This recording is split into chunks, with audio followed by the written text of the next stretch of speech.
Fury today. Had a fourth round knockdown. It seems like he was going to get the guy out of there, but it still seemed like a domestic fighter. No disrespect to the domestic fighters out there. But I don't know if Tim Tszyu is ready for the elites. I don't think so, man. I think the beating that Fundora gave him, Bakram gave him, took a lot out of him, man. He just doesn't look like a guy that's going to reach that type of hype that he had several years ago. As a matter of fact, I'm not surprised. I'm not surprised. I think that people hyped him up so much. I remember when Jermell Charlo became undisputed, and there was people out there that was actually saying, credible voices in the sport of boxing that was saying that Tim Tszyu is better than Jermell Charlo. It was crazy, and I was like, yo, what in the hell people talking about? He hasn't done nothing really. But in the sport of boxing, you know, sometimes the hype overwhelms the people. And when there's credible people in the sport of boxing, whether it's the media, pundits, and stuff like that, and they say things like that, you know, there's going to be boxing fans that believe in the hype. I never truly believed in Tim Tszyu's hype. I think that he was good for the sport of boxing, and shout out to his dad. He was good for the sport of boxing. The market was good in the sport of boxing. But I don't think that Tim Tszyu was going to cut it back then if he would have faced Jermell Charlo. And now how the 154-pound division is, it was always stacked up, but it never had the respect that it deserved. But now it's stacked up with names. You know what I'm saying? I think that Tim Tszyu loses to Virgil Ortiz. I think he would have lost to Keith Tom Thurman as well. I know that Keith Thurman lost to Fedora, but I think that Keith Thurman would have beaten Tim Tszyu at that time. I think that Jermell Charlo finishes with Tim Tszyu. I think that Jerome Bruce Ennis beat Tim Tszyu. I think that Josh Kelly beat Tim Tszyu. I think that Xander Zayas beat Tim Tszyu. And I just don't feel like, he's going to cut in the elite level. I know probably he's going to the 160-pound division. The 160-pound division is a ghost town. And I don't even think that he's going to reign supreme. I think that Carlos Adames will beat him in the 160-pound division. I think that, Janibek beats him in 100, and even though the Janibek is also like a little bit of a hype job as well. I think Janibek beats him in the 160-pound division. I don't know, man. I don't know. I was not surprised with the performances, and I'm not surprised that he didn't look how people think that he should be looking or how they thought he was going to look. I think that right now Tim Tszyu is living off the name right now. He got heart. He does got a technique here and there, but he's just too flat-footed. That I think that, it'll be easy for I even think that Boat Chick will beat him. You know what I'm saying?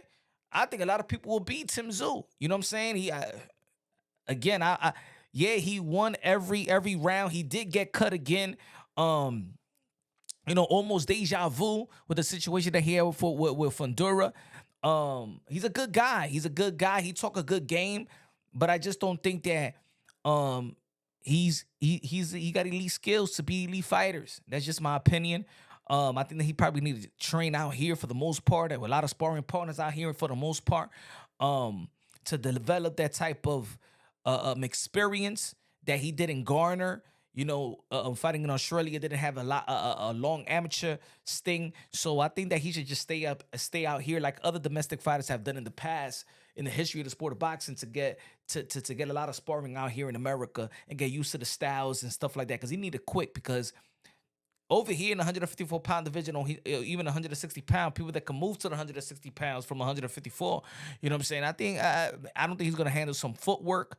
I don't think he's gonna handle the diversity of these guys' punches, and I don't know, man. I just don't. I never thought so much about Tim Tszyu. I don't know why the hype was like that. But look, at least he got a win, right? He got a win that builds confidence. And I think if they manage it well, maybe there was. Look, I like that. What was it, 2023, when he was one of the most active fighters in the sport of boxing, and he was just running through these guys, and maybe they how you say, they over Maybe they dragged them. They dragged them to the ground. I don't know, but that's being hypocritical and contradicting the way that boxing fans see these things. When the boxing fan says we need to see these fighters fight more, and Tim Tszyu was fighting a lot. In reference to this type of era in activity or inactivity, Tim Tszyu did fight a lot. And I liked that the way they was moving him. They were moving him in a way that there was confidence in the skills and an ability to win some big fights. I think he could still get some big fights and big names. I just don't think he's gonna win them.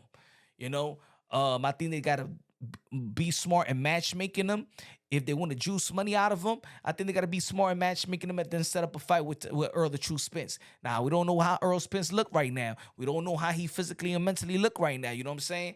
He does look like in an incredible shape. We seen him training out there with Jamal Charlo and Rodney Shields. I think that Earl Spence will beat Tim Tszyu. I even think it will be a great fight because I think that Earl Spence is a little bit flat-footed as well. So I think that'll be a good fight for both of these guys. You know what I'm saying? Tim Tszyu has momentum with activity. I think the early True Spence, his end active. We don't know where he's truly at. Maybe he'll make a great fight. I think this will be a great fight for Tim Tszyu. But I still got Earl Spence beating Tim Tszyu on this one. Let me know what y'all think. This is Punch Drunk Boxing, aka Mr. Moonshine himself. Love you. God bless, and on to the next.